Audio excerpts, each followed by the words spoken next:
Hope for all চ্যানেলে আপনাদের সকলকে স্বাগত জানানো হচ্ছে। আমরা আমাদের এই চ্যানেলের মাধ্যমে বিভিন্ন ধরনের রিক্রুটমেন্ট সংক্রান্ত ইনফরমেশন সবার আগে তুলে ধরে থাকি। এই ভোটের পরবর্তী সময়ে যে নতুন রিক্রুটমেন্ট আছে সেই সম্পর্কে আজ একটা বিস্তারিত আলোচনা করব। এটা কি রিক্রুটমেন্ট সেটা তো আপনারা থাম্বনেল দেখে বুঝেই গেছেন। দেখুন, আইসিডিএস সুপারভাইজার নিয়োগ। এই আইসিডিএস যে রিক্রুটমেন্ট হবে, যেখানে সুপারভাইজার নিয়োগ করা হবে, তার যে সিলেবাস, বয়স, যোগ্যতা, স্যালারি কত পাবেন, এ টু জেড সম্পূর্ণ তথ্য এই ভিডিওর মাধ্যমে আপনারা পেয়ে যাবেন। তাই ভিডিওটি প্রথম থেকে লাস্ট পর্যন্ত দেখবেন, তা না হলে কোনো একটা পয়েন্ট যদি আপনাদের মিসিং হয়ে যায় তাহলে কিন্তু সমস্ত তথ্য পাবেন না। তাই অবশ্যই প্রথম থেকে লাস্ট পর্যন্ত দেখুন। প্রথমে যেটা দেওয়া আছে, অঙ্গনারী রিক্রুটমেন্ট 2024, 13,000 অঙ্গনারী নিয়োগ রাজ্যে, উচ্চ মাধ্যমিক পাশে আবেদন। তাহলে বুঝতেই পারছেন হিউজ একটা রিক্রুটমেন্ট হতে চলেছে। এই ভোট সবেমাত্র শেষ হয়েছে, রেজাল্ট বেরিয়ে গেছে, এরপরেই এই রিক্রুটমেন্টের সম্ভাবনা আছে। এখানে প্রায় 13,000 মতো ক্যান্ডিডেটকে নিয়োগ করা হবে। আর আপনি যদি শুধুমাত্র উচ্চ মাধ্যমিক পাস করে থাকেন তাহলেই কিন্তু এখানে আপনি ফর্ম ফিল আপ করতে পারবেন। আর এই সংক্রান্ত ডিটেলস তো আমরা দেবই, আর কি কি লাগবে না লাগবে সম্পূর্ণ তথ্য, তাই দেখতে থাকুন। দেখুন, প্রায় 13,000-এরও বেশি শূন্য পদে অঙ্গনারী সুপারভাইজার পদে কর্মী নিয়োগ হতে চলেছে। আবেদনের জন্য শিক্ষাগত যোগ্যতা কি লাগবে, বয়স সীমা কি হবে, কিভাবে আবেদন করবেন, কবে অফিসিয়াল বিজ্ঞপ্তি প্রকাশিত হবে, এই সম্পূর্ণ পয়েন্টগুলি কিন্তু আমরা ধরে ধরে এখানে আলোচনা করব। তাই প্রথম থেকে লাস্ট পর্যন্ত দেখতে থাকুন। দেখুন, প্রথম পয়েন্ট যেটা, ইতিমধ্যেই ফল প্রকাশ হয়ে গেছে। ইতিমধ্যেই ফল প্রকাশ হয়ে গিয়েছে লোকসভা নির্বাচনের। ভোটের ফল প্রকাশের কিছুদিনের মধ্যেই পশ্চিমবঙ্গ রাজ্য সরকারের পক্ষ থেকে রাজ্যের কর্মসংস্থানহীন মানুষের জন্য এক দুর্দান্ত খুশির খবর আসতে চলেছে। প্রায় 13,000-এরও বেশি শূন্য পদে অঙ্গনারী সুপারভাইজার পদে কর্মী নিয়োগ হতে চলেছে। এটা কিন্তু যেটা ডিক্লেয়ার হয়েছে সেইখান থেকে নিয়েছি আমরা, তাই সেখানের যে লেখা সেটা আমরা ফার্স্ট তুলে ধরলাম। এখানে বলাই আছে পরিষ্কার যে 13,000-এরও বেশি শূন্য পদে কিন্তু এই সুপারভাইজার নিয়োগ করা হবে। তাহলে বুঝতেই পারছেন একটা খুশির খবর নিশ্চয়ই।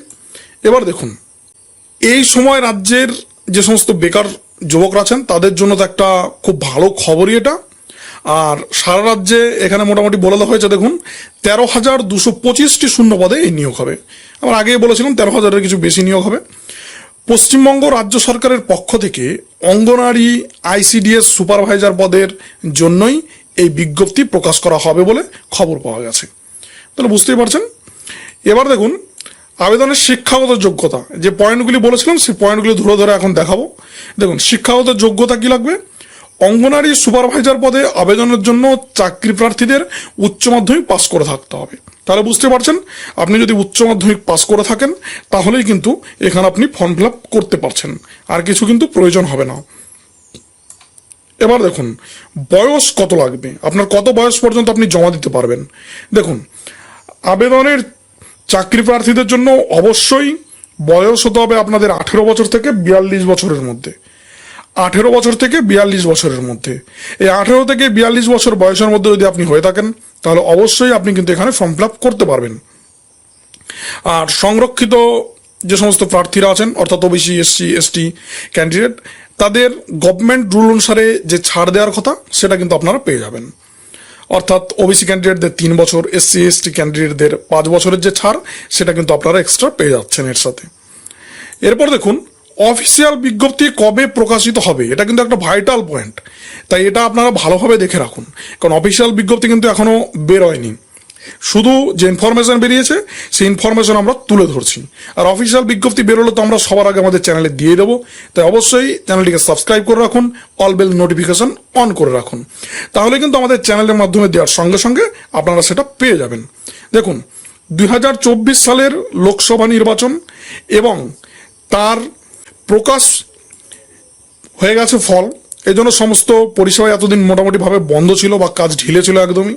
বর্তমানে অঙ্গনারীর যে বিজ্ঞপ্তি প্রকাশিত হওয়ার কথা বলা হচ্ছে সেটিও প্রকাশিত হওয়ার সম্ভাবনার সময় জুন মাসের দ্বিতীয় সপ্তাহে, অর্থাৎ ধরে নিন এই জুন মাস, এই মাসেই আপনাদের এই বেরোবেই।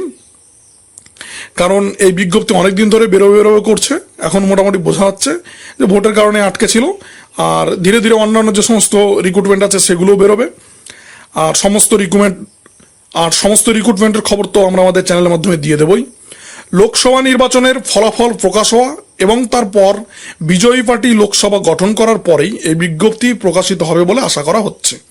তো মোটামুটি আপনারা জানেন সরকার গঠন প্রায় হয়েই গেছে, তাই এরপরেই কিন্তু এখানে বেরোবে। আর যেটা বোঝা যাচ্ছে সেটা এই মাসেই কিন্তু বেরোতে চলেছে। এরপর দেখুন কিভাবে আবেদন করবেন। এখানে সিম্পল একটা বলে দিচ্ছি কিভাবে কি করবেন। পরবর্তীকালে আবেদন কিভাবে করবেন আমরা সম্পূর্ণ স্টেজ ধাপে ধাপে দেখিয়ে দেবো আপনাদের।